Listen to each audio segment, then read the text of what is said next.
What's up, y'all? Happy Saturday. Good to see you back, Imani, and other vibes.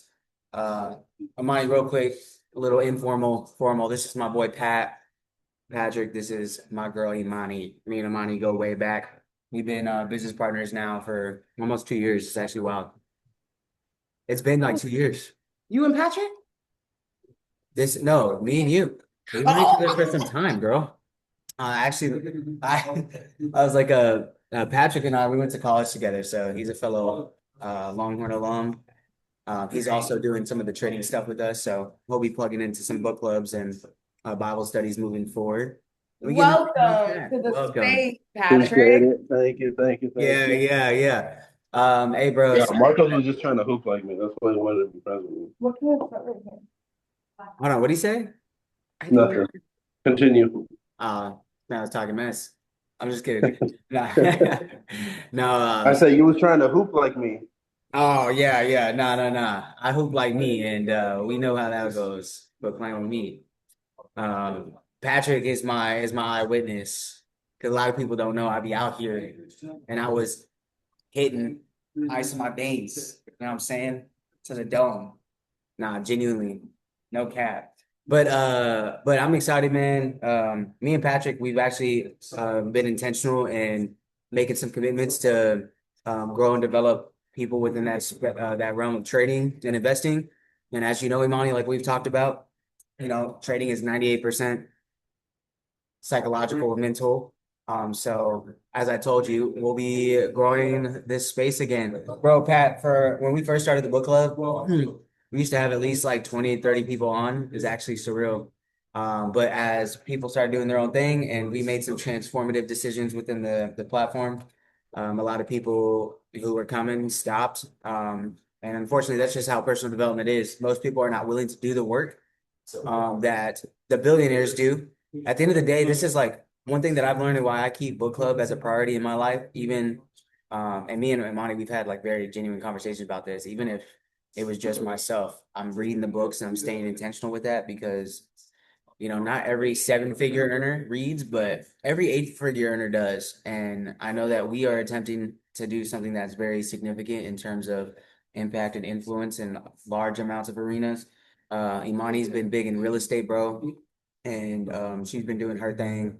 And we have been able to really see eye to eye when it comes to personal development, which is why we've been holding it down in this space for some time now, for basically all year long. So I'm grateful for her in that regard. We're finishing up I think this is the fifth book of the year. So this is Instinct by T.D. Jakes.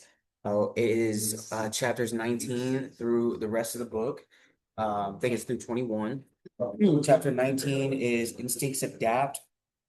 Chapter 20 is Treetop Instincts. And then chapter 21 is All That Is Within You. And that's how the book ends. It was a short little read, you know what I'm saying, compared to the rest of it. But I'm excited for our next book, and I'll explain what that next book is.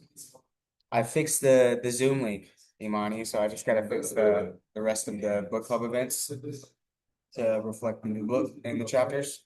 But you might have to service the website as well because I could not pull it up today. yeah, All right, we don't have to talk about that. It's all good. We'll yeah. work it out. No, I appreciate you. I'm having conversations with Mikhail, getting that stuff ironed Pish out. posh applesauce. Yeah, yeah, appreciate you. But I hope he watches this recording because I tried telling him. Okay, but anywho, I was like, there are people that still use the website. But that being said, I'm excited, man. We are wrapping up this one, and then our next book. Let me just see what it is. I believe our next one is the Millionaire Neighbor Next Door.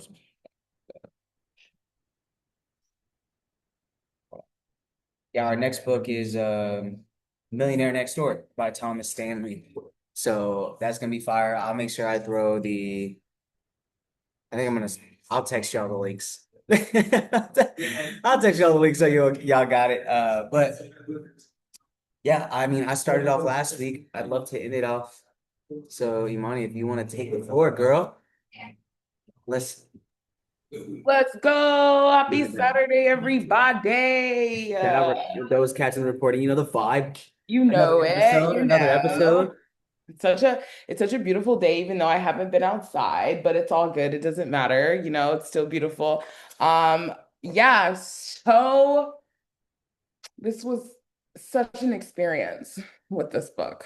And I will say that there was a lot of great takes from it. And has been a pleasure to read this book, and it is so exciting to go to the next one. I'm very excited. I'm so excited to go to the next book. Like, thank you, TD, for what you've done, and you will be there forever. Okay, so wrapping up this book. Hey, I think there was some good stuff that you took away. Hey, I didn't suggest the book, reminder, We but know who did. And when you catch but this over the recording, we know who did. Mhm. no, but I thought there was some good stuff though, No, despite there really was. I there was can't a even lot of repetition though, so I agree with you.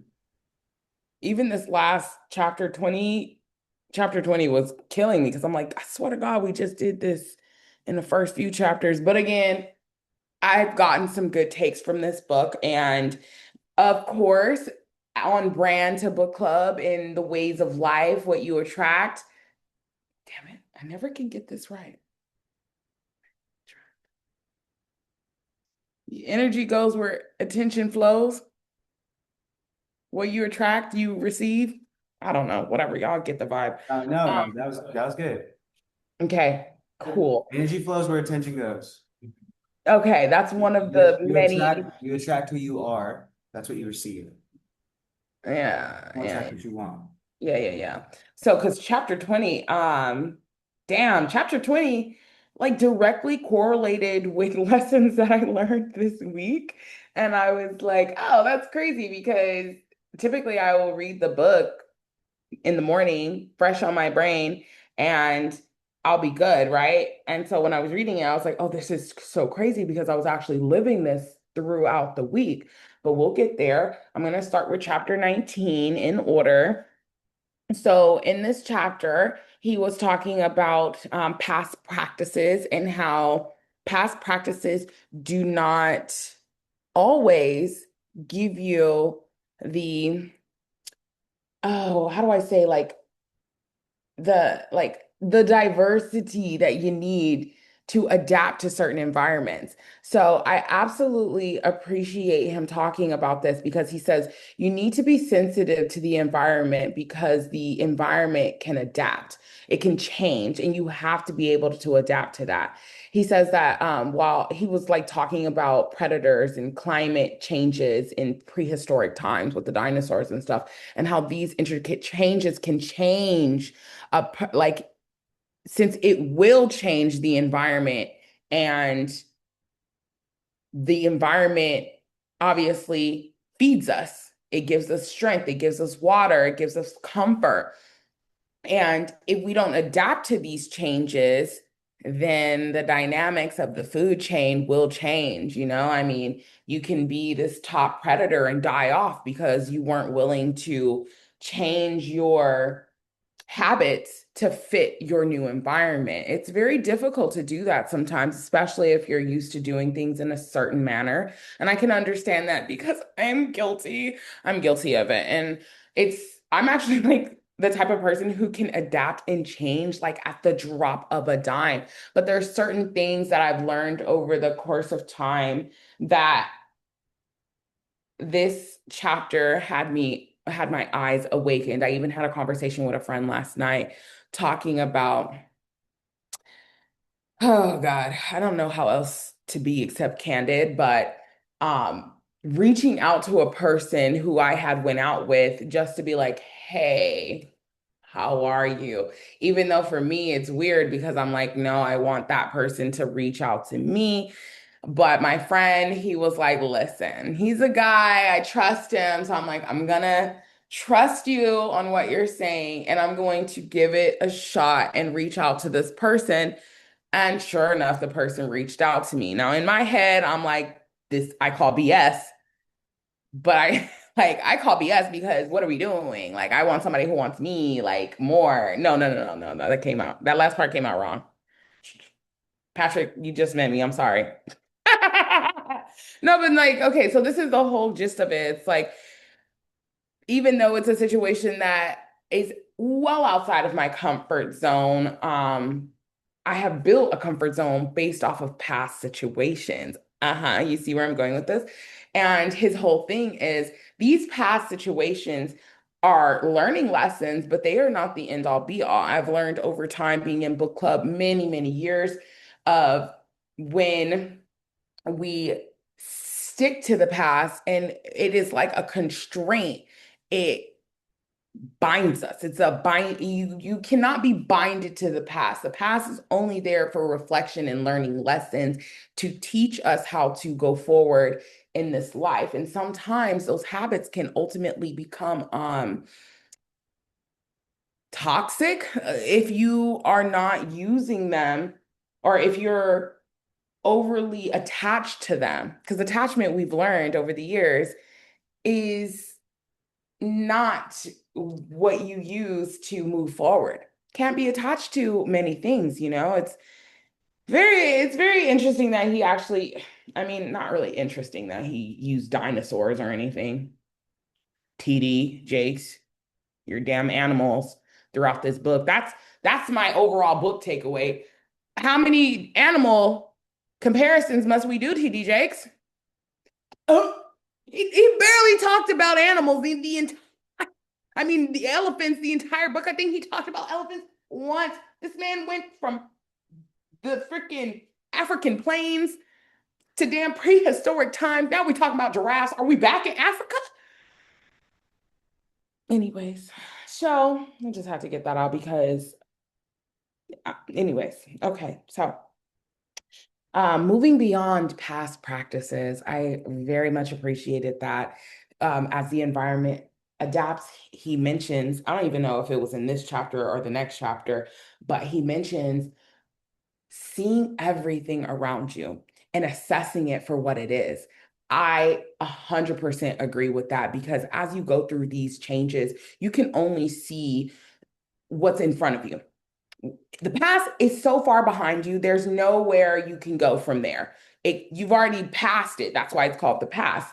But in the environments that you're in, again, going back to what we've learned in the past, aren't always going to be attached to this to a new situation. So what I mean is new situations can mirror and look very similar to past situations, but they're not because they're completely different. Obviously, we are going to be in new situations as time goes by, and the past, of course, we teach, we learn, and great. And now we see a new situation that may have similarities, but it is we have to use our own discernment in order to know how to move in the present. The present is life itself.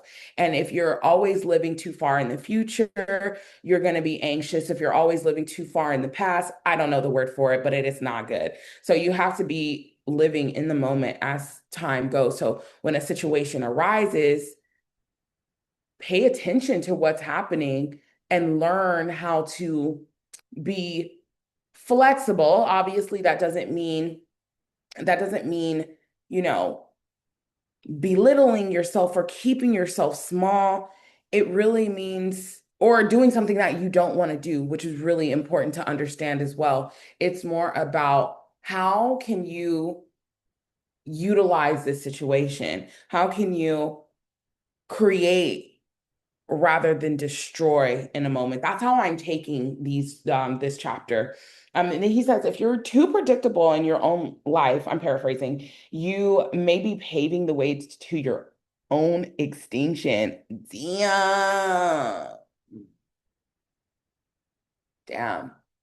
You may be so stuck in your ways that you're not able to see opportunity, value in others, lessons that have you need to learn in those moments.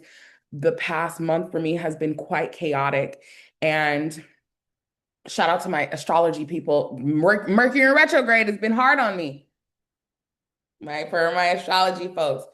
But yeah, no, it's been literally so chaotic and in these moments where I'm having to reflect on what is going on. And he even says that reflect for a moment on how you usually recognize how you adapt to change.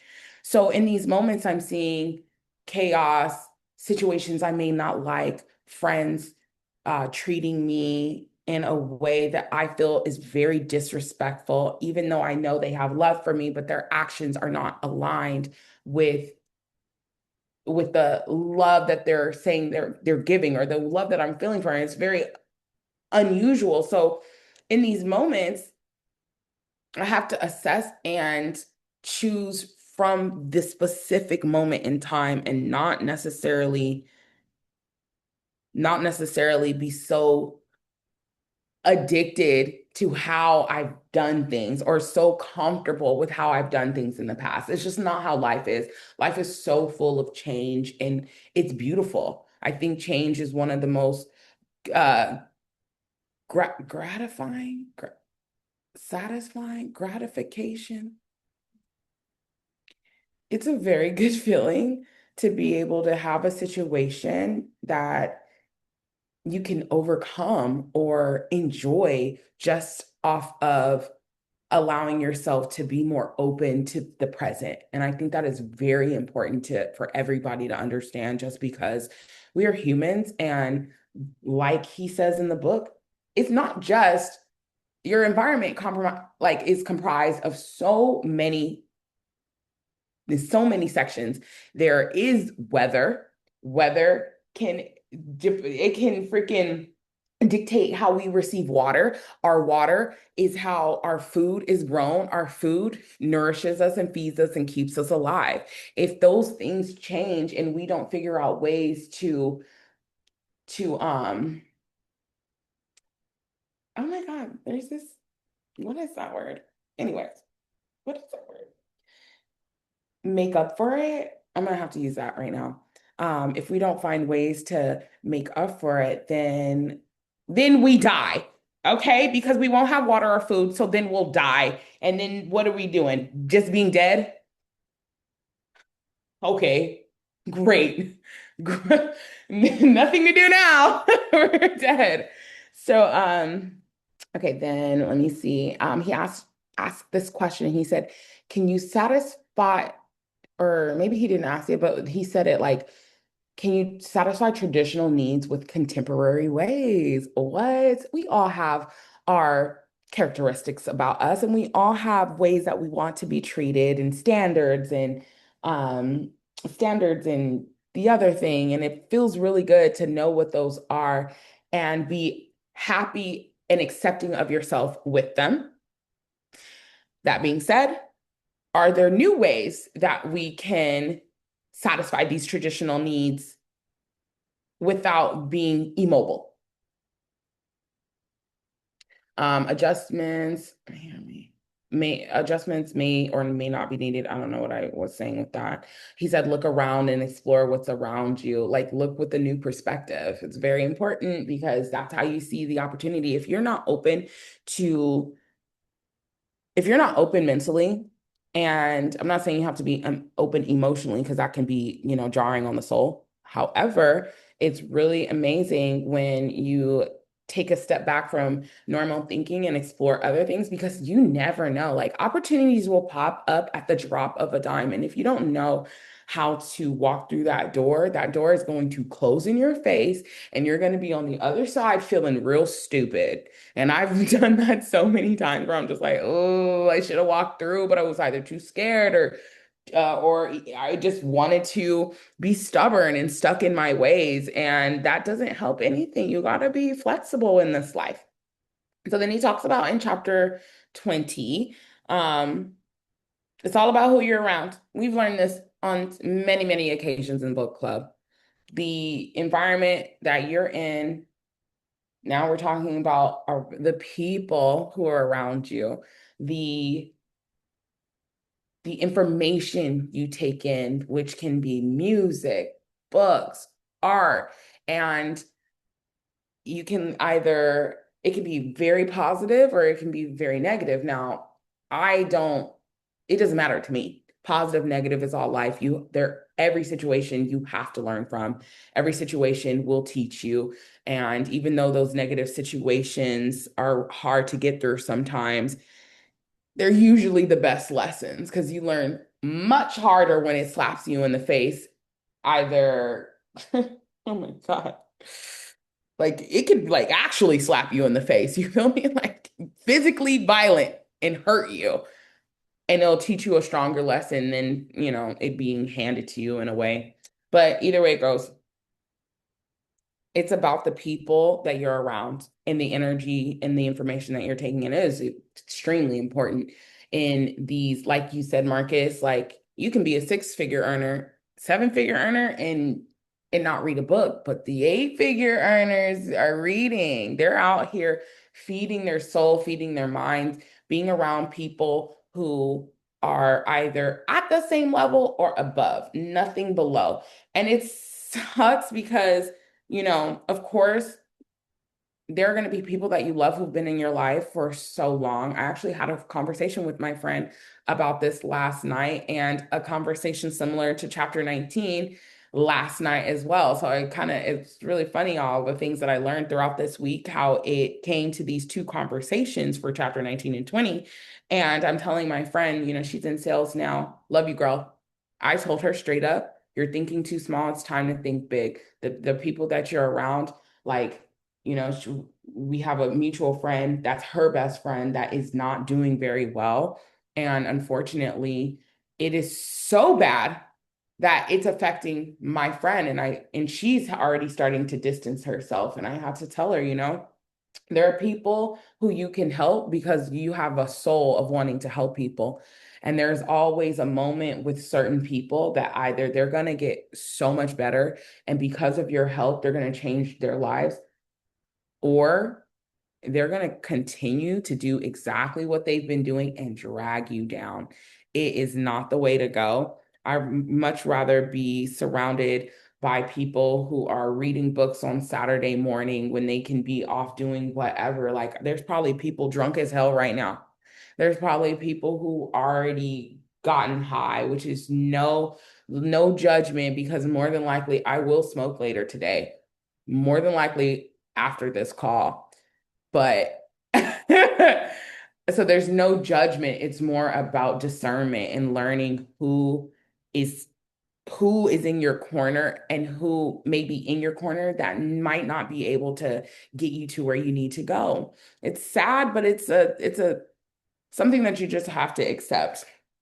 Um, he says, what feed what oh my God. I love this so much. When he was talking about feed what's feeding you, that made me feel so good. This was actually probably like my favorite segment of the entire book, just because it really just kind of goes to show what's so important to you for your soul. And I think a lot of people slack on that, where they think that their passions aren't gonna take them anywhere. And it just breaks my heart a lot, actually, because art is such a beautiful form. And it's not just art. Some people are not into art. Some people are into technology. Some people are into doing things physically in the real, building something, which is technology and art combined. But whatever feeds your soul. When I was younger, I would write all the time. I would create all the time. As I got older in college, yeah, college does a lot on the body and on the mind, drinking wise, maybe other, extracurricular activities. And there was a long period of time which I lost that drive for writing stories and creating fun things, or like reading for fun. And just in this most recent couple of years, I learned the value of feeding my soul, whether that's reading great books that nourishes me, or writing, or doing my show, freaking creating anything that I can, maybe even just going for a night swim under the moonlight. Anything that nourishes the soul can truly wake you up. It will help you flourish. And he talks about that. And he also talks about you have to leave people behind who are not nourishing you, which sucks because it's like, damn, when you love somebody and you don't want things to go a certain way and they do, you have to like go back and look into yourself and figure out what can make you happy, what can heal your soul. And on those moments where like I've had recently with like my friend being hella disrespectful with my time, I had to like take a step back and reflect and figure out, okay, is this person for me? Even though I love them dearly, is this person able to remain in my life without just completely disrespecting my time? My time is very valuable. And once you start messing with my time and my money, it's a problem because we're not doing that. I want my money and I want my time because that's how I grow and be able to do all the fun stuff that I want to do outside of the free stuff that I like doing, which is reading and or writing and creating. So I will say that that's a lesson for everyone. If you haven't figured out what nourishes your soul, figure it out. And I'm sure there's always that little tiny sparkle in the back of your head that's just like, ooh, I really like to do this. And then there's some freaking other voice talking about, oh, no, you shouldn't do that. It's not going to go anywhere. Who cares about what that other voice says? Because that other voice don't know shit. And it's all about what the soul and the heart wants. So I didn't read chapter 21, but overall, this book I'm not gonna rate it, but yeah, You thank you. should. You should. Ugh. Just put a bow tie on it, girl. Why? Oh, a bow. Look, Okay, a bow tie. all I A know bow is, tie. look, all I know is how you do anything, it's how you do everything. And you are not Period. one that half bucks anything. You So know what? I'm gonna give this book a solid 4 out of 10. Let's give it ah, a 4. just finish it though. Finish what you start. And I promise you, All right. it's a good way to wrap it up, I promise. All right. I'll finish reading it on my way to the pool. So it'll Okay, be fun. bet, bet. It'll be I'm gonna fun. hold you I to love that too. I'm gonna call you. I'm like, you read thank that. you, TD Jakes, for everything. Sort of. All right. Thanks, guys. Okay, bet. So I I appreciate you, Amani. And I agree with a lot of what you said, especially when it comes to just doing the intentional things that allow for a degree of separation. One thing that I learned from my mentors, can y'all hear me okay? If I speak at this point? It's just a little loud in the background, just a little bit. Hold But on. you, but I can hear you. It's just Noise removal, audio isolation. Hold on. Okay, how about now? yeah, much better. Oh, and then like real quick, just the final little. I liked how he was talking about that dinosaur who ended up dying off because its neck couldn't like reach the ground to eat the freaking foliage around him, and then they died off. Yeah, they didn't adapt to the situation of the environment. They So didn't. So Darwinism got them. Survival of the fittest. They were not fit enough. They died. So adapting is very important. Okay, yeah, I'm done. so essentially, overall kind of takeaway that I sort of already knew through experience and learning from people that have what I want or have done what I've been wanting to do.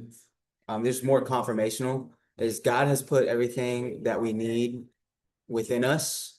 It is our job to develop it, to move wisely, and to stay intentional in order to have that carry out the purpose He has given us. I fervently believe that we all have a purpose and we share this. That purpose is carried out through our calling and gifts, which is unique and special to every single one of us. We all bring something to the table that no one else can. And we use those gifts and that calling in different seasons of our life to accomplish assignments, to accomplish missions in order to bring more impact and to serve other people. I think a resounding message that gets talked about in a multitude of the books that we've read and that we'll probably continue reading is that it's not about you. It's always about what you can do in terms of serving other people. And that allows for more value to be seen, received, and then in its entirety, an influence to be made so that there's a difference. Otherwise, we do what everyone else does, and that's simply exist, right? And there's a difference between living and existing. And I think that dash between the two dates on our tombstone is what matters most. What do you do with that time? How do you manage and steward what has been given to you, your relationships, your resources, and what is it that you're aiming to really have completed before your time is done, right? What did you do in the dash? And that was kind of the biggest thing that I was reflective over as I was finishing up the reading.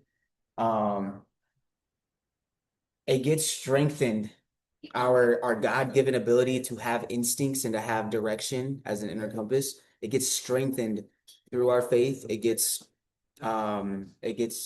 molded and formulated through our adversity that we face. And then in that process, we're able to literally use our experiences and use what we have grown over time to not just set ourselves apart, but to genuinely be of service to other people. And I feel like if you recognize it's not about you and you do the things that are necessary, then that's where real change occurs. Otherwise, we're just here, and something's there's a purpose behind it. Otherwise, what else are we doing? It's just like what am I thinking about? You're like, yeah, you can do all these things. I even thought about at one point, like, F everybody and F everything's. Let me just go and travel the world and just do my own thing. But deep down, I knew that there would be a sense of unfulfillment that I could not live at peace with because we're called to serve other people. We're called to actively help one another. And we're called to I believe, leave it better than we found it. My mom always taught me this lesson, right? Whenever you go somewhere or you participate in an area or environment, leave it better than you found it, right? And I aim to leave every relationship better than I found it as well. Some of the resounding messages we've read throughout the book has been about how people come and go. And as you instinctively move accordingly towards where you're called to be, not everybody can come with you.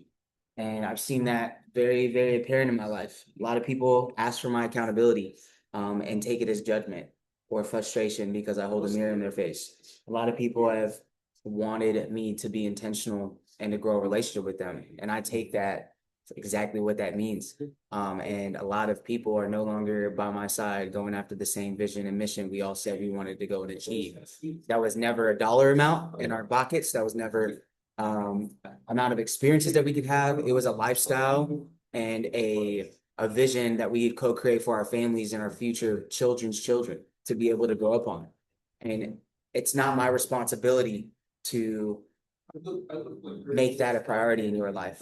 It's my responsibility to help you be held to the same goals and standards you set for yourself because I'm going in that same goals and standards as well. And if you are not going there with me, I'm sorry, I'm not missing the train. I can't afford it. I've done way too much. I'm already in the waters. You know what I'm saying? I've driven into the horizon where I no longer see land. I don't know how to get back and I won't. I got to continue going forward. So one of the things that's chapter 20 was one of the big things for me too. Especially as he said, and it kind of set me up a wall. He goes, it's amazing to notice how many people think like giraffes, but they eat like turtles. And I was like, oh, that's a bar. And what he was saying is that, right, turtles, they eat the treetops, or excuse me, giraffes eat for the treetops, and then the turtles eat the grass. And they can't eat in the same vicinity together, right? Even though they can be in the same space. He says, a turtle and giraffe can occupy the same space, but they will never have the same. Oh, we got a special guest. Mr. Steele in the cut. What's up? Mr. You guys are hilarious, yo. What's popping, my people? What's What's going up? on? What's good? He got the glasses on. Yo, this man, he's real. He's He's real. real. He's real as wild. Hey, Oh, what's up, yo? good to What's see you, bro. good? Good to see Oh you. Oh, what's God. up, Patrick? What's happening? As you can probably tell, it's been a little while since I've been on here. My people, what's I mean, I just happening? talked to you the other day, so welcome back. Oh, Hey, it's all yeah. good. It's all good. So He said, welcome back. as I was saying though, right? He talks about how a turtle and giraffe can occupy the same space, but they don't see from the same perspective. He said, no matter how much I cared about him and wanted to help, sometimes love isn't enough to span the gap between the hypothetical and the holistic, the evolutionary and the revolutionary. My limited perspectives informed my worldview. And he was essentially talking about how he was seeking counsel and wisdom from somebody who was already a giraffe, and at the time he was operating as a turtle. And I was like, that's crazy. TD Jakes did what most people refuse to do. He closed the gap. He decided to grow his skill sets, his value, his mindset, his perspectives, so that he could get to that treetop type of point of view. Most people don't, though. This reminds me of a video that I watched with Snoop Dogg, and it's called The Law of the Gap. Shout out Mr. Shield. He sent me this video back in the day. Law of the Gap, right? It's not your responsibility to close the gap. Once you grow yourself, you develop yourself, you as TD Jakes talks about it, right? As as you gain more height, height is your leverage, right? The height of your connections, the height of your influence, the height of your ideas and creativity, the height of your skill sets. As you gain more height, that gap forms between you and those that refuse to grow, those that refuse to change, those that refuse to let go of the habits that keep them limited in their environments. The only way that that gap closes is if they decide to close the gap, because you would have to cause yourself to go backwards to go and get them. In other words, you would have to be a giraffe trying to eat from the grass, and they don't do that. There's a reason why they have long necks. Their necks are the advantage, and they're able to have a continuous form of food that most species don't. And what's really cool is he talked about how God in his infinite wisdom develops, right? He referenced to the giraffe's neck from the time that the giraffe is born, the strength of the neck and the longevity of the neck grows, and God allows that. In the same way, we grow our neck with time and extend our views with experiences and opportunities that forever alter our perspectives. And I'm just grateful, man. Like every open door that I've been afraid to walk through, every opportunity that I've taken, whether it ended up in a lesson and a failure, or in an extreme big milestone or dub, it has progressed me. It's allowed me to experience and create new relationships. It's allowed me to have this point of view that I know where I'm going, and I understand the type of people that I'm around. I know what sets me apart, and I know what allows me to contribute into every environment that I'm in. And it allows me to be more content with what God has given me versus than what I can build for myself. And that alone has been extremely, extremely priceless. Like I have been learning throughout the last 3 years what it truly looks like to let go of control, and what it truly looks like to walk in faith, and not just walk in faith, but live by it, to a point where people genuinely think I'm crazy. And it's cool. It's a cool sign. It's a cool sign. That means I'm doing the right stuff, because it doesn't quite make sense to them. Right. For an example, and this might be really cool for those that catch the recording. And Pat, I told you I'm going to tell you about the story, right? Whenever we have more time. But going to Dubai was surreal. And I've kind of done my field research on this, because my budget, anybody and their mama would be like, you're crazy. I would never go to Dubai with the circumstances you were facing. I booked the trip and decided I was going when both of my bank accounts were in the negative. And I say both because at the time we did have two. We had our business account and and my own account. So in that, I was like, the trip's 2.5 weeks out, and I don't know if I'm going to be able to make it. But I decided to lean into this faith and I asked God, like, hey, Lord, if it's going to happen, allow things to move and work out accordingly. And if it isn't, then I accept it. It's all good. 3 days later, Mikhail and I had some good things and good news fall through with the business and conversations with AB. And I was able to book my flight. And I was like, I guess I'm going to Dubai. Let's go. So I did some field research and I asked some of my family members and some friends how much they thought I actually had in my bank account as I ended up in Dubai. And most people were saying, oh, at least 4K, maybe like 2,000, 1,500. And I remember my grandma, she was like, you had to have at least $1,200 in it. And I was like, no. It's like, just go ahead and remove one of those zeros. That's about how much money I had left after I got there. Crazy. I'm there for an entire week. And I really share this because, like, you can do so much more when you move in faith than any dollar amount can ever give you if you trust that God has you and that you believe that he'll deliver. I was sitting in the airport in Switzerland and I remember getting a little anxious, a little worried. I'm like, yo, I don't know how I'm gonna make it a whole week out here because it wasn't a quick little 3 day trip and I'm coming back. It was a whole 7 days. I was outside and I knew I'd have to eat, get to and from, figure out how to take care of the things that most people would have like an emergency budget for. And I'm outside. What's up, y'all? You know what I'm saying? So I again, we ended up having a surreal dinner on a rooftop. And the dinner was supposed to be paid for, wasn't. So took care of the bill. And I asked people, the same individuals as I'm telling the story, like, how much money do you guys think I had left after the dinner? And go ahead, Imani. I know the answer to this, so I'm not gonna Yeah, pretend. yeah. No, I know you do. So, but in that regard, and after they told me what's good, I told my grandparents and my brother and my family, it's like I literally had about $2 left in my account, freaking out because I still had about 2.5, 3 days left before my trip. And for a second, right, I had just prayed to God at the airport, like, Lord, it's all yours. I trust in you. You tell me not to worry. You'll bring it to me. So I took a moment, and before I allowed my anxiety or my emotions to play me, I looked out at the skyline in the city, and I was staring at the Burj Khalifa, y'all. Something that I've always dreamt about.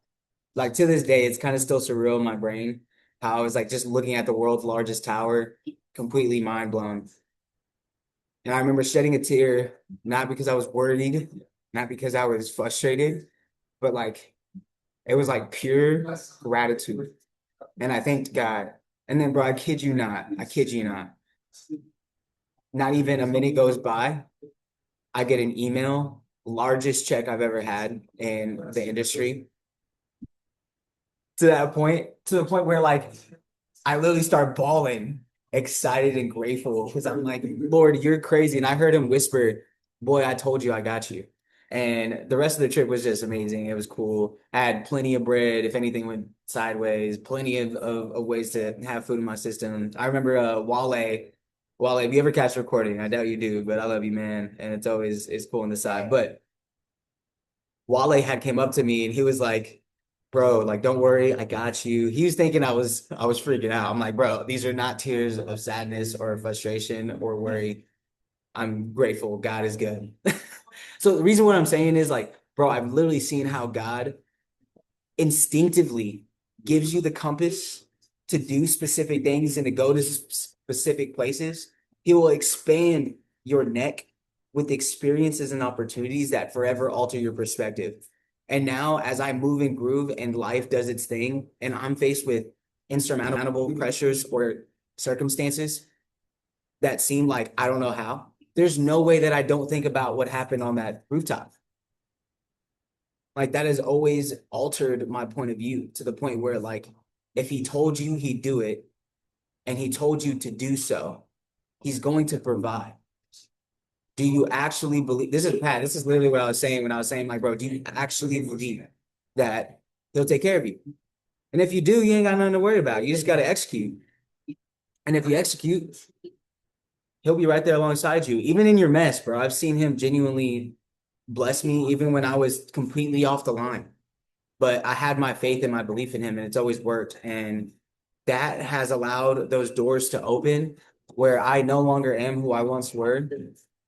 Um, and I really just share that because I fervently understand God's infinite wisdom. It moves beyond our comprehension. It moves beyond our thoughts and our imagination. And it's why it requires you to have faith, right? If you knew what is to come and you knew how to handle it on your own, you wouldn't need faith. You would just do the things and you'd be your own God like everybody else out here is operating as. This is what sets people apart. Shout out Crazy Faith in Amani's name. Amani's name really means that. So like I'm just grateful for being around the right people in the right situations and circumstances and just trusting in God because he really does allow those things to grow. And that height that TD Jakes is talking about, that degree of separation that occurs really sets you apart. Like I know that whatever comes my way, I've got multitude of connections in different industries and different spaces. And I've got skill sets that I've built over time that I'm gonna be okay. I'm gonna figure it out. I'm gonna take the next step forward. Um, I also really liked how he talked about that us as humans are impressionable species. So we take on attributes of the group we're around, and they influence the outcome and destiny and destination that we occur in, right? He said, the busier we become in life, the more we must make sure the quality, not the quantity, of our relationships count. The demands we face don't allow for casual, meaningless socialization. That's why I am unapologetically myself, and I will tell you, God bless, much love, and I will love you from afar. Like, I really don't care. I wrote next to it in my notes. I was like, there must be intention. If there's not an intentional reason for us to have a connection, like, dude, best of luck to you. I don't have the time. I don't have the energy. I'm literally focused on where I'm going, and I need people around me that are moving in the same direction. You know what I'm saying? This is why, like, I'm extremely, extremely, extremely grateful for the relationships I have because they're not just based on proximity or by coincidence. It's literally been intentional time, energy, and effort to build relationships that are going to be beneficial, not just to me and my family, but to my children one day.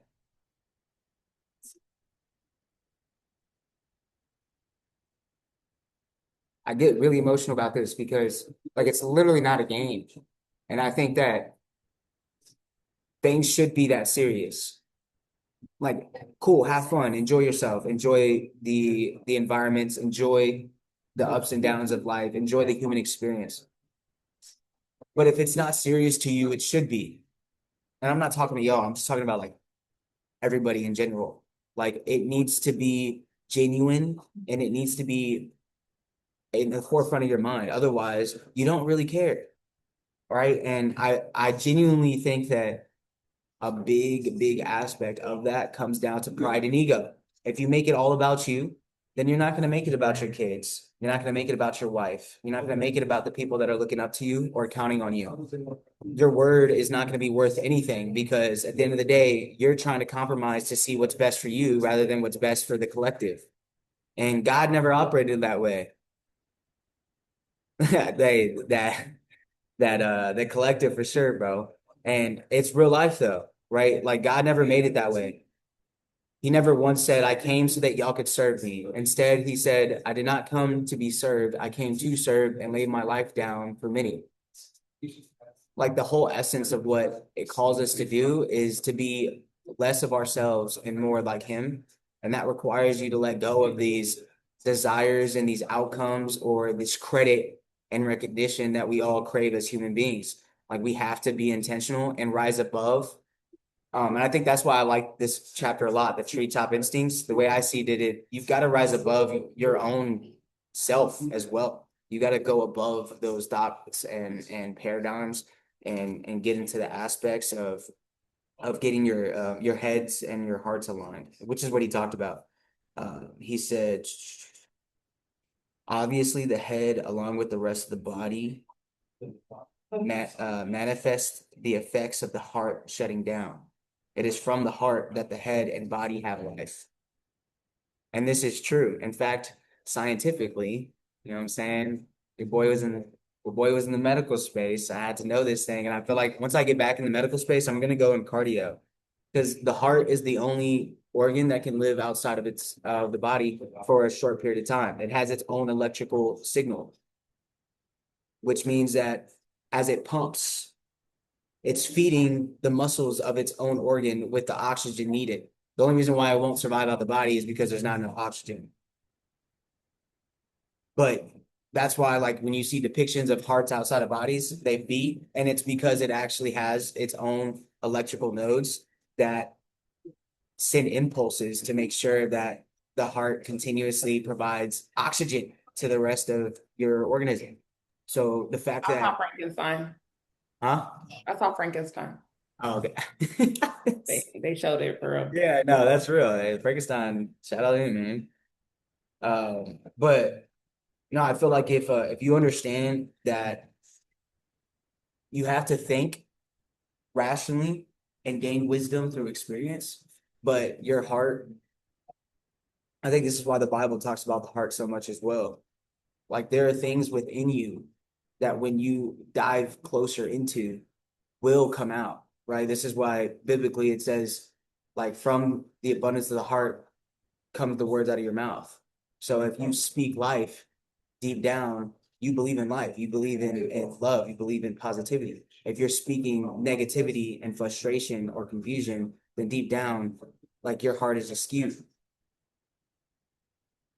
As a man thinketh, so is he. All these things derive from where your heart posture is at and whether or not you are genuinely in alignment with what God has called you to go. And I feel like that's why there's that cognitive dissonance that we feel.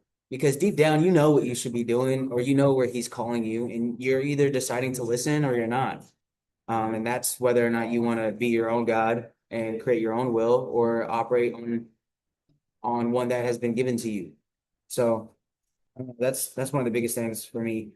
Chapter, anyways, that was chapter 20 was the largest one that kind of reminded me to stay intentional with continuously taking steps forward rather than going backwards. 19, I think, Imani, you covered it really well. That's why I didn't really touch on it once. One thing that I did really agree on in chapter 19 was the fact that he says, re-examine what you have and who is near you. Don't be afraid to let others see how you have instinctively changed. And I feel like if you operate in a sense of confidence, that energy will be felt before it's seen, and you'll be seen before you're heard. Into a room in or environment, people should notice the difference and question why you think differently or you move differently. And man, got some hard hitting people around me for the first time in my life where, like, without confidence, there's no shadow of a doubt of the type of people that I've surrounded myself with. Because we all, when we step into a room, we demand attention. And it's not because we're aiming for it. It's because we operate in a sense of certainty, security, and confidence that moves beyond what we're capable of doing. And that people take notice. Like energy is definitely, as you said, attention flows where energy goes. So in that process, Imani, like as you step in that energy of consistency and of certainty, even when you don't know what is going to occur, but you know in the direction you're going, it's that instinct. Like I don't know that I know, but I know that I know, and I'm moving that route. So like regardless of how it looks like, I understand where I'm headed, and people feel that. I remember there was one time in band camp. I'm just kidding. There's no, there's one time back in my early college days, it was like freshman year. I still had a network between people from high school and college. And we used to go to kickbacks. It's not a thing anymore, but back then it was a thing. You know, the kickbacks, the little spots you go to see what's good. And I remember I was with my boy Nito, and we went to a couple kickbacks. And there was about like 20 to 40 people in each house, whatever it was, in two different places. And this is when I knew like God was calling me out of those environments and forcing me to like get like stop playing around and be serious. Two different times, two different people were like, bro, they came up to me and they're like, yo, I don't know what it is, but like, I don't know if it's just like you confident or what, but you just different, bro. Like, what do you do? I'm like, I go to college and I travel the world off a penny of the dollar. You ever heard of World Ventures? And I'm over there trying to recruit people just to come out to the actual vacationing with me because I didn't know what I was doing back in the day, but I knew that long term I was always designed to help people have more value and experience and have more exposure so that there's an expansion in their life. And the first time I thought it was cool because I was like, yeah, man, I look good. I got the nice fit on. We smooth. You know what I'm saying? People be noticing what's good. But the next time, it was just kind of surreal because I've never had like that type of experience before. Another person came up asking very similarly. And I feel like God was using those people when I look back. As you said, Imani, right? The past is for reflection so that you can move forward in intentionality. But like God was asking me, like, what are you doing? Like, what are you actively doing right now? And my pride and ego was definitely something in the way. And I didn't want to admit that I was not doing the stuff that I know I needed to do versus just trying to get lit and vibe out. But I was a kid. I was just learning. You know what I'm saying? We all have our own path. But yeah, anyways, that's something I tell a lot of my people, right? Take inventory, re-examine your situations when you're in the fork of the road, or you're in a situation where your back is in the wall, not even against the wall. Like, you have two options to go, right? What skills do you have to work with? What resources have God has given you? What connections can you build upon? Where are you at? Because it's not going to be the last moment in time. Like, God's not just going to leave you there. The only way you stay there is if you have inactivity. And this is why I'm saying, Imani, please read the last chapter, because God tells us faith without works is dead. And in that regard, God has put something within us that will always be there, but it will remain dormant unless you act upon it. I put something on my story today, but it talked about potential, right? Your potential means nothing unless you act upon it. A lot of mentors that I learned very early on, 6, 7 figure earners, when I had never been exposed to those mindsets before, they said, your potential ain't shit. Like, it's just a fancy word that means you ain't done nothing yet.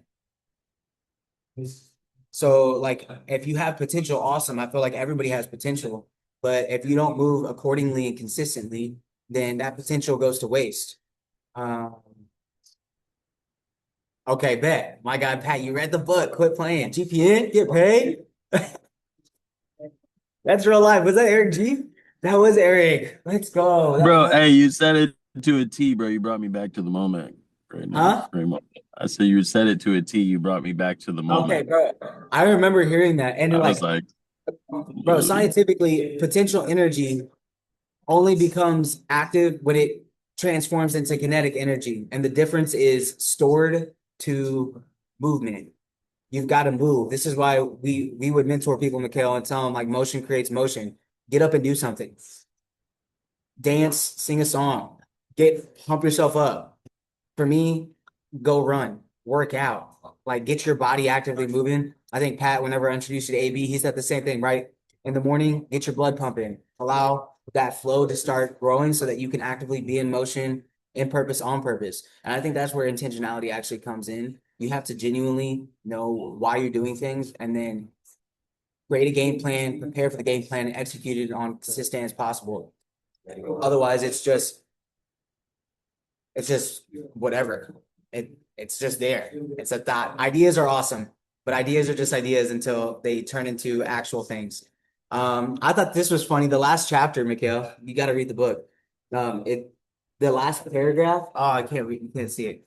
Okay, the last paragraph of the book. It says ready, I ready. definitely do need to read the book.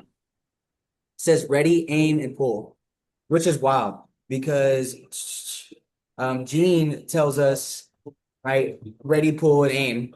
Like, you just got to do things, and I agree, you do. But I think I do think that action is better than inaction all day and tomorrow. But if you understand the importance of preparation and planning, you should execute that action before the actual activity, Exactly. because then you have to do a lot of double backing. And I'm seeing that in certain business avenues, especially with I I say it all the time. I know Like, it. bro, I know. I'm like, why are we doing that if you know that we need to do this? Like it's one thing to not know, right? It's you're just doing what you can because you got the exposure there. But man, like I just feel like you gotta be intentional with that. So I love that. Anyways, it says the gunman aligns his vision.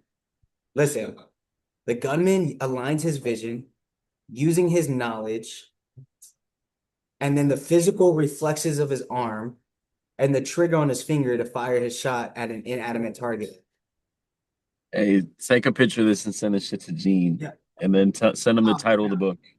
Okay, I'm gonna tell him. I was like, "Yo, this book made me think of what you were saying." So I got you. Boom. That's exactly what you do. Take a picture of that, send that, and then send the title of the book. Yeah, He'll read it. yeah. Okay, but he said the same sensitivity of timing has guided my life, right? And he said it's reflected in the famous line from the Lord's Prayer, "Give us this day our daily bread." In other words, Lord, please don't wait until tomorrow to give me what I need today. And if you sometimes I feel like God is ready to give us what we need today, but he knows that we won't do anything with it. Mhm. So if you move with the intention, this is the last thing I'll say. Like genuinely, Imani, I know I say that a lot, but I promise you it's the last thing I say. So I've been reading out of Nehemiah in the Bible, and Nehemiah essentially is praying on behalf of the people of Israel. They have been exiled for a very long time from the promised land, and they just got permission to go back into the promised land. They rebuilt the temple. Things are going good, but they have not rebuilt the wall. And back in the day, walls were very important in terms of protection and security and peace because of invasions and people from outside lands. So Nehemiah had word from somebody that came from Jerusalem in Judah and came back to the word to Nehemiah. Nehemiah was the king's cupbearer at the time. So he was in the status of Persia giving the cup to the king. It was a very prestigious role. Like you're the last line of defense before anybody poisons the king. That makes sense, right? So like he has a lot of trust with the king. He never grew up in the promised land, knew he was Israel or an Israelite, but heard about the news that the walls have not rebuilt yet. And in the Bible, it says that Nehemiah wept and grieved on behalf of the people, and he fasted and prayed. And as he prayed, he first gave praise and thanksgiving. Then he presented his request to God. And after he gave the request to God, he reassured the Lord of his commitments. And I feel like sometimes we don't do that part. And it's because we know that sometimes we fall in the commitments we make with ourselves, myself included, right? But if you have that intentionality of coming to reverence to God, knowing that he's put something within you to carry out and execute, and he gives you the instincts to actually go and do that, you can ask for that bread for today to carry out what you need to do with more confidence because he knows that you are willing to follow through. Throughput. Genuinely though, you got to be willing to actually follow through. And I don't think that most of us are wanting to do that part because it requires an area of commitment and sacrifice that again moves beyond yourself. And that's what that reminded me of is just, all right, if the Lord has the daily bread for us and we're called to ask for it, are we willing to actually utilize what he's going to give us? Because I know there have been times where he's given me certain things and I have dropped the ball, right? And I think he understands that he'll still give it to you, but there's lessons that have to be learned. And if you're not willing to learn those lessons, you'll continue taking the test until you learn it. And I think that's kind of the resounding message that I got in the last chapter was what's crazy is what you're looking for is already within you. It's your job to produce it, develop it, grow it, and utilize it. for the long term and allow that compass to bring you closer to where you need to go and have those instincts be in sync with the life that you're leading, right? Because if you do that, you won't hesitate when it's time to pull the trigger. You're you're readying yourself, you're aiming, and then you're shooting because you have that confidence. So understanding how wonderfully and thoughtfully we were brought into existence, our best and most instinctive response is simply to live according to this abundance we've been given. It is our way of saying yes to what is in God's mind when we were formed. It is our way of letting our Creator know we're ready for the next opportunity. Like, if you're ready for the next opportunity, show him that you're going to do what he's given you in the current opportunity you're in. Otherwise, as you said, Imani, that door will be shut and you won't have the chance. He'll still bring you through, but it won't be as what he intended it to be. And we see that all throughout the Bible too. But anyways, that's my take on it. I'm grateful for the book. I thought it was timely as well. Me and Imani talked about how I think it was like last week or the week prior, how like we always think that they're on time, but your reality is shaped by your thoughts. And I think the reason why it's always on time is because we're actively putting into action what it is we're putting into our thoughts and our brains. And this is why the billionaires make the $1 billion.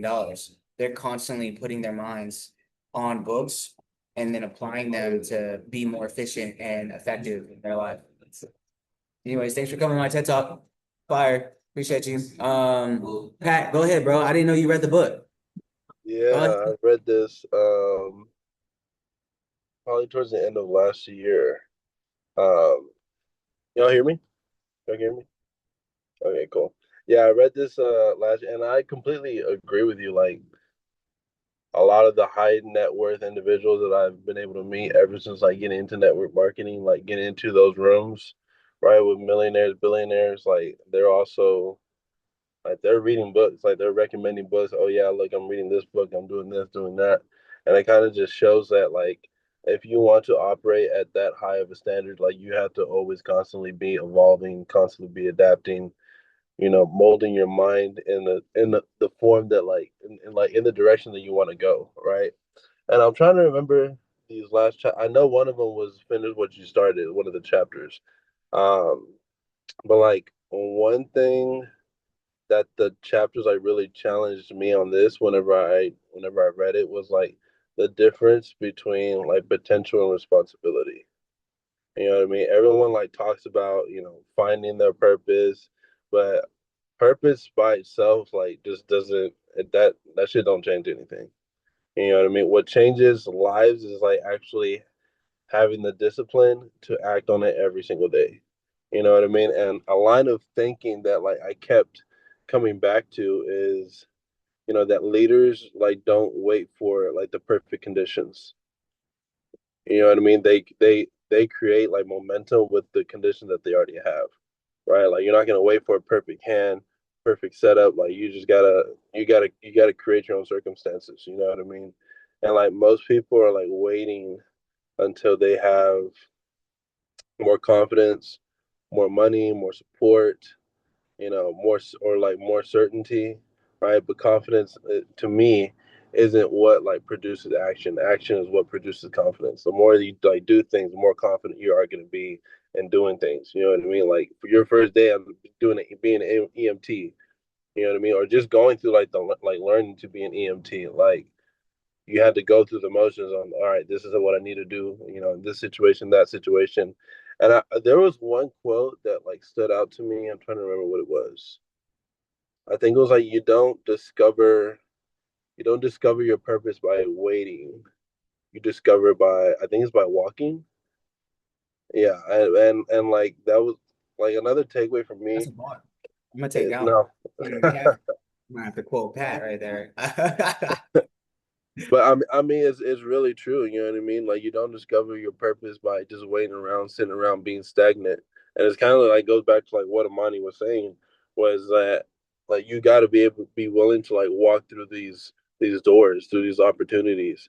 You know what I mean? Because it's like trying to catch a wave, right? If you're not ready to catch this wave, the wave gonna leave you behind. It's gonna take you out, etc. But like another takeaway from me is that like pressure is such a privilege.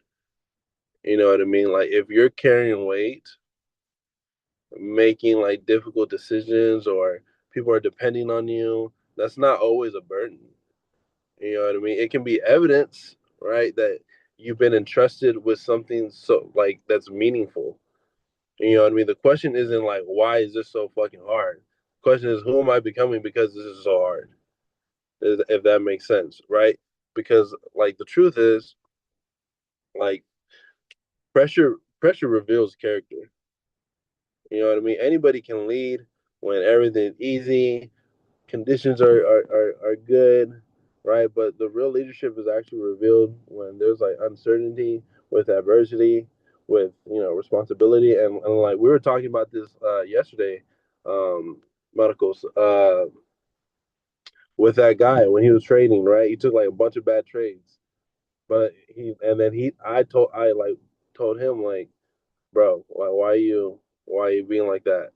Because he's like, oh, I fucking suck, and like fuck this, fuck. I'm like, bro, you need to relax. He's like, I've been on a 14-day, win streak. And I'm like, bro, everybody's been on a win streak, but how are you gonna react? Like you're running you're live in front of like 50, 60 people who are like relying on you. So like, how are you showing them how to react whenever things go wrong? You're just gonna throw a fit, or you're gonna, all right, cool, this happened, X, Y, and Z. Let me get back on the horse and keep on going, right? Like a leader is not defined by the absence of challenges. It's defined by, the ability to really remain committed through them. Does that make sense? And like I also think like TD Jakes at least challenged me personally to stop like confusing comfort with peace, right? Because like I feel like comfort keeps you, where you are, stagnant, right? You miss opportunities. Like, oh well, I'm comfortable, right?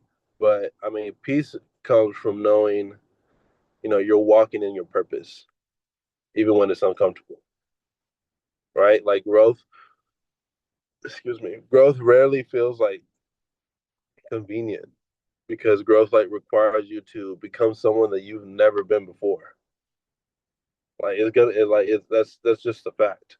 You know what I mean? The chapters like also reminded me, that leadership is really stewardship, right? Every opportunity, relationship, talent that we're given is something that that that we're meant to like be held accountable for, right? Like and like a leader always, to me, always asks like, how can I multiply what I've been entrusted with, not just how can I benefit from it.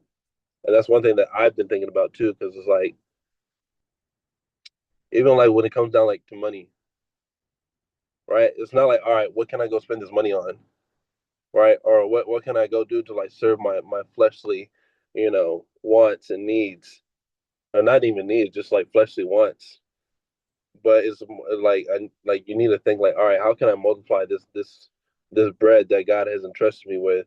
Like, how can I manage it to the best of my ability, right? And like the biggest leadership lesson um that I took away is this: like legacy isn't like built by one big decision. It's built by a bunch of like 1,000 small decisions made consistently like over periods of time, right? Like your habits become your character, and then your character ends up like building like trust, and that trust is usually what gives a leader influence. You know what I mean? And like your reputation is built in moments, and I'm pretty sure you said this in the book. Like your reputation is like built in moments, but your legacy is like it's built over time. So the question I've been asking myself is, if everyone like on my team adopted my mindset, my work ethic, right? My daily habits, not even on my team, just like people around me. Like, would they become stronger, right? And if the answer is no, then I know I still have like work to do, right? And like I feel like that's where leadership starts. It starts with leading yourself well before you're able to lead anyone else, right? And like my biggest takeaway from these chapters is like is that instinct, right, is isn't just about like knowing what to do.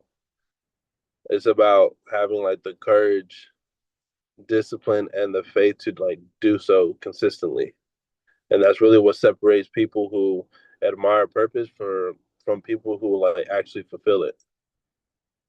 You know what I mean? And like the greatest leaders are not the ones who like simply just reach the top. They're the ones who like build the path for like so others can rise, people around them, so that everybody on the table eats. You know what I mean? And like one thing I've been thinking about, through this journey is that I'm not just building a life for myself anymore. Like I'm building something that has to outlive me, long past from when I'm gone. You know what I mean? Like there was a time when I focused on just surviving, just trying to get through the next challenge, the next obstacle, the next season. But my mindset like really has molded and like evolved and changed, that I understand now that like my decisions actually do carry weight. Right? Like my choices today are and someone told me this. I don't know if it was you, Marcos, but like my choices today are shaping like the environment my children will grow up in, and like the foundation that my grandchildren will stand on. Oh, it was in Thrive, that movie. But but yeah, Hold on, like hold my on, hold on, choices, hold on. What movie, bro? that Thrive. Oh, okay, bet. Thrive. But yeah, this is bigger than a career. You know what I mean? Like this is bigger than just money. It's bigger than recognition. For me, this is really have just become something that's about like purpose, about honoring what God has placed inside of me, and being a good steward of opportunities, relationships, responsibilities that He has trusted like me with. And even when I'm like there was a point in time where I did not feel worthy of like becoming a dad, or having a wife like I do, being able to you know come out okay out of my past mistakes. You know what I mean? And even then, like God still like trusted me with these things. Like he didn't give me one baby, he gave me two babies, and they're both girls. You feel me? And it's like I like don't get me wrong, like in college, like being an athlete, partying just like it becomes very accessible, right? And I ain't gonna lie, like I have my fair share of like experiences with women and things like that, and just like going through life being like quote unquote like a ladies man, like not really like worried about getting into a relationship and stuff like that, just serving like my fleshly needs. Like I feel like this came around full circle because now I have a whole group, a whole posse of women that I have to actually like care for. You know what I mean? And so I believe like God doesn't like waste anything. The experiences, mistakes, struggles, the battles that I've like faced weren't meant to define me. And they were, if anything, they were meant to like develop me. They just taught me resilience, definitely taught me like humility. They taught me that if I want different results, I'm gonna have to become a different person. Period, point blank. Ain't no way around it. There's no like faking it till you make it. Like if you want different results, you're gonna have to become a different person. Fix your habits, fix your mindset, fix the people around you. You know what I mean? And I just made a decision like I'm not interested in like playing small anymore. I'm not interested in like building something that's just temporary. This ain't a hobby for me. Like kind of like what you were saying, Marcus. Like this is not this is not a game to me. This ain't like that like being so like surreal and raw. Like this is not no fucking game. Like I got like people who are relying on me. I need to like I had to tell myself like, bro, you got to get your shit together because you got all these people relying on me and relying on you, and God has entrusted you with that like purpose. So you need to like do what you got to do. You know what I mean? And like there are people counting on me. My wife is counting on me. My children are counting on me. The future generations of my family are counting on the decisions that I make today. You know what I mean? And like breaking that's like breaking the cycle. Breaking a cycle like requires someone who's willing to like be uncomfortable, someone who's like willing to sacrifice, willing to willing to have like discipline when nobody is watching, right? And like someone who's willing to like do work even when the results are not immediate. Delayed gratification, that's something that I've definitely had to learn, you know, getting into, network marketing and like fixing my life up is like you got to be willing to play the long game. Them swing trades. You know what I mean? You gotta let them play out. But I want my children like growing up knowing that their last name represents like strength, like integrity, faith, opportunity. That's what, like when you hear my last name, that's what you're gonna think of, right? I want them to have like a foundation that was built through courage and just consistency, and not it wasn't just handed to them. You know what I mean? And I know people around me are part of that mission. Right? Like the goal isn't just for me to win. The goal is to bring people with me, right? To encourage them, to challenge them, help them become better versions of themselves, right? Because I mean, like true leadership it ain't measured by how many people serve you. Like it's really measured by how many people become stronger because you serve them. At the end of the day, how many lives have you changed, right? And so, like my faith has like really kept me grounded. Obviously, things have been rocky, but it's kept me grounded because I know like this journey isn't just about like my ability. It's about like trusting God, staying obedient, continuing to like move forward, even if you can't see the path, even if the path ain't clear. Like, hey, but you gotta trust God. He told me walk, so I'm all right. Cool. How far? Till He say stop. And like the legacy I'm building it ain't just about what I leave behind. It's about who I become along the way, right? And the man I become will end up determining like the example for my children to follow, and the future that my family ends up creating. Because like this right here is the mission. This is a responsibility, and this right here is the legacy at the end of the day. But yeah, that's what I got from the book. Kind of just came full circle. Thanks for coming to my TikTok. Patrick the Boss Spitta. Dang. Boss Spitta. Yeah, Pressure. I'm excited though, Pressure is bro. privilege. I appreciate you for the insight, you know what I'm saying, No, of for your take. I real. think it's cool that you actually read the book too. And I'm excited, bro, as we move forward, cultivating that type of environment and that consistency for those around us so that that's an actual possibility. Man, as I was telling you, bro, God's timing is very purposeful and is always perfect. So I'm excited, bro. We're about to do some big things together, man. It's gonna be dope. Go ahead, Mr. Steele. You got the floor, player.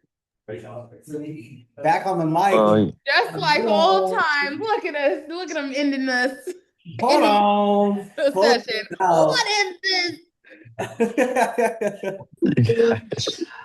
I cannot with y'all. I cannot. Back but never left. No, I'm just playing. Now it's actually been a minute. And one, I remember low key fighting hard in the Roto conversation for this book. And what's crazy is because I haven't read it yet.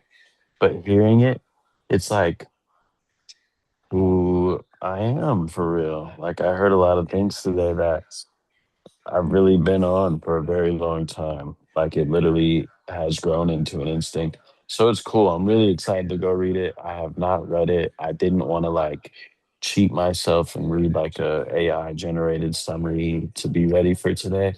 I was like, let me just actually go get this book. But truth be told, I didn't even know that this was like the end of instinct call. I was just hopping on this morning. I was like, shit, I got some time.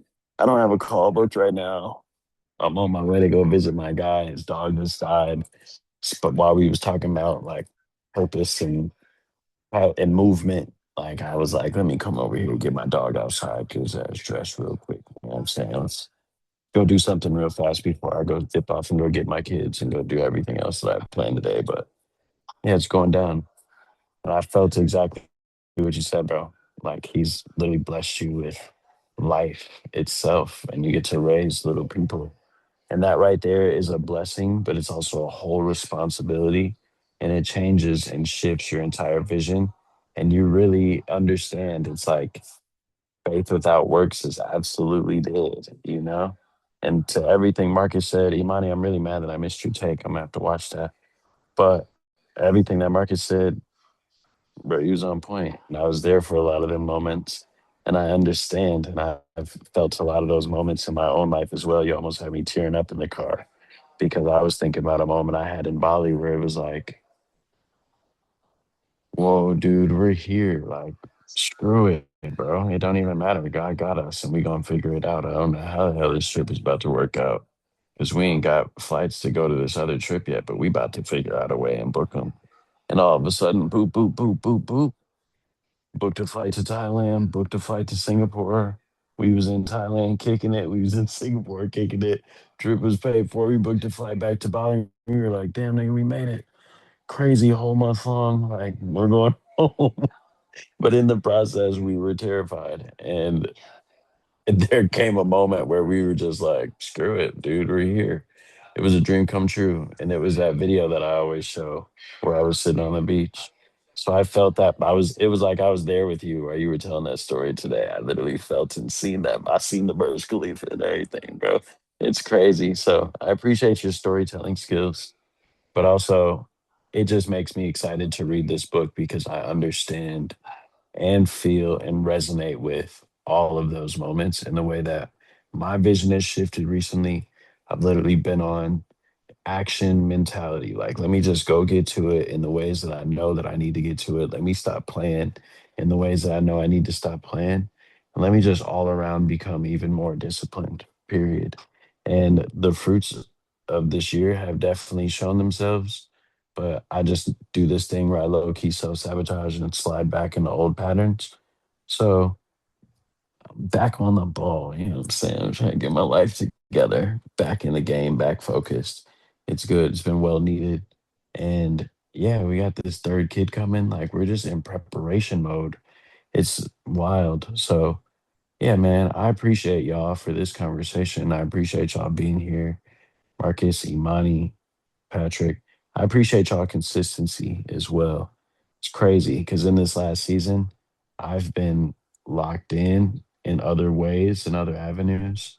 And to be able to literally come back to this and still see the meat is still here. It's fire. Get on for a whole fire book club conversation just like it used to be. Oh my God, that is crazy. So, amen. God bless this entire book club. God bless y'all on this beautiful Saturday. And I'm excited to read the book. I'm gonna have to go back in. I was currently reading Five Love Languages of Children. Still been reading, but I ain't read this, and I need to read this for real. So I'm gonna go get that. But what book is next? Is I Millionaire know I got the master list. plan. Millionaire master Oh, plan. No, We're okay. So Millionaire next door. That's what I oh, said. I said that millionaire next door. oh, No, master plan. I got that one. last week we talked about how some of the chapters were very I similar to Millionaire Master Plan. And yes. I don't know who I gave that book to. Got you. Lost. I gotta buy it I don't again. know who I gave mine to either. But So that, I have that it on.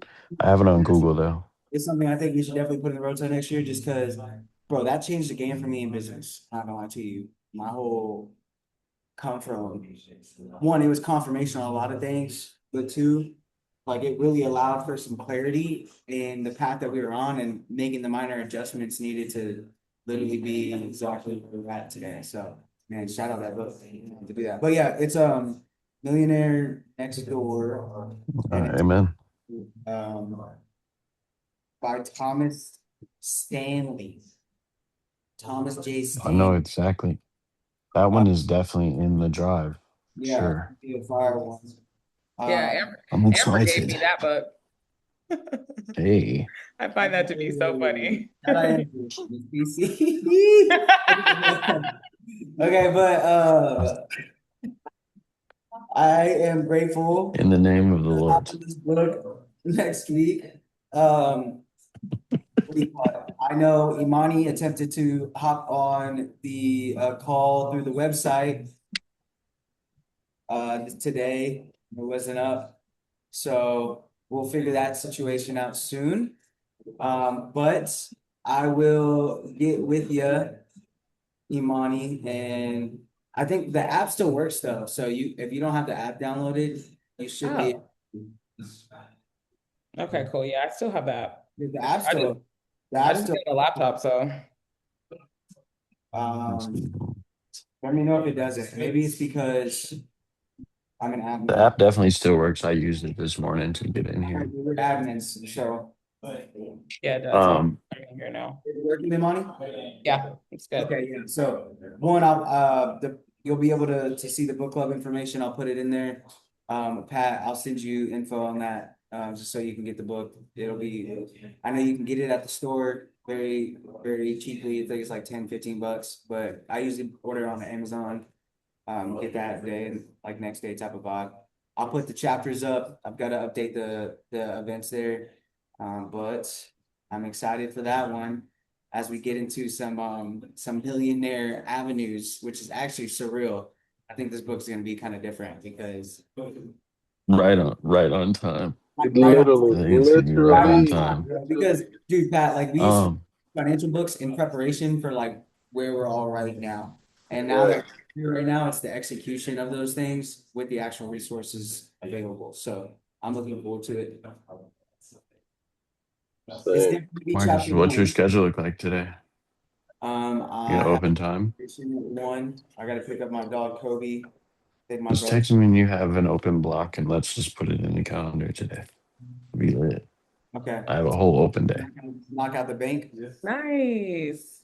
That's not gonna happen on a Saturday I afternoon. It's banks are understand. closed. I But understand, but we gotta figure out a day where we can both go and just knock it out. yeah. But either way, that we can do regardless. We can do the website stuff and No, it's just funny because Imani hopped out. She was like, "Dude, just heads up, I can't get the website." I was like, "Yeah, I know." And because we have to reconnect the yeah, domain to the to a domain. website and we're possibly moving it over providers. So we're gonna Yeah, but it'll be like essentially the same content, just on a it's different. gonna be the exact same. Yeah, it's just gonna be on a different platform and stuff. Sure. Awesome. Nobody's gonna know.